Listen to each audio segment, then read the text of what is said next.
সবাই কিন্তু সাজানো গোছানো ঘরই দেখার, আমি কিন্তু অগোছালোই ঘর দেখালাম। কোনো জায়গায় যাওয়ার সময় কিন্তু আমরা কাপড় খুঁজে পাই না। এই দেখেন ভর্তি, তারপরও আমরা কাপড় খুঁজে পাই না। এখানে আছে একটা ড্রেসিং টেবিল, দেখতেই পারতেছেন কত অগোছালো আমার বাচ্চার ঘর। যারা আমার বাসায় আইসা বলবেন যে এত অগোছালো কেন, বুঝতেই পারতেছেন আমার বাচ্চা আছে, বাচ্চাদের ঘর অগোছালো থাকবে এটা অবশ্যই জানা আছে। এটা হচ্ছে আমাদের রুম, এটা আমরা থাকি। এখানে কিন্তু আব্দুল্লাহ তাও করতেছে, এখানে কিন্তু এভাবে গোছানো গাছানো একটা সংসার, দেখতেই পারতেছেন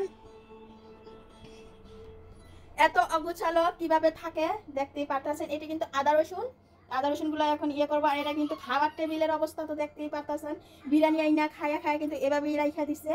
আর এখানে কিন্তু আদা রসুন গুলো অর্ধেকগুলো কাটছে আর অর্ধেকগুলো রয়ে গেছে। আর এখানে কিন্তু পানি কিন্তু আমরা কিনা খাই। আর কি দেখাবো, ঘরের মধ্যে আর কোনো দেখানোর জিনিস নাই।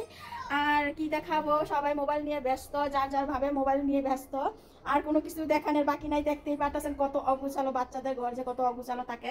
সবাই তো গোছানো ঘর দেখান আর আমি অগোছালো ঘর দেখালাম।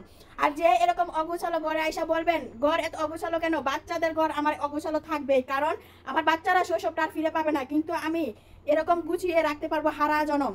এর জন্য আমার বাচ্চাদের শৈশবটা আমি কেড়ে নিতে চাই না, তারা যেভাবে মন চায় সেভাবেই রাখে।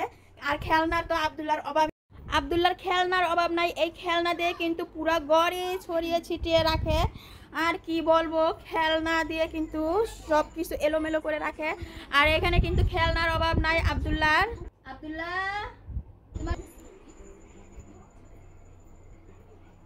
আব্দুল্লার খেলনার অভাব নাই। এই খেলনা দিয়ে কিন্তু পুরো ঘরে ছড়িয়ে ছিটিয়ে রাখে। আর কি বলবো, খেলনা দিয়ে কিন্তু সব কিছু এলোমেলো করে রাখে। আর এখানে কিন্তু খেলনার অভাব নাই আব্দুল্লার খেলনার। এই তোর লেখাপড়া না কইরা এখানে মোবাইল দেখোস কে? এখানে শুয়ে কিসের জন্য মোবাইল দেখোস? তোদের লেখাপড়া নাই, লেখাপড়া ছেড়ে মোবাইল দেখোস কে?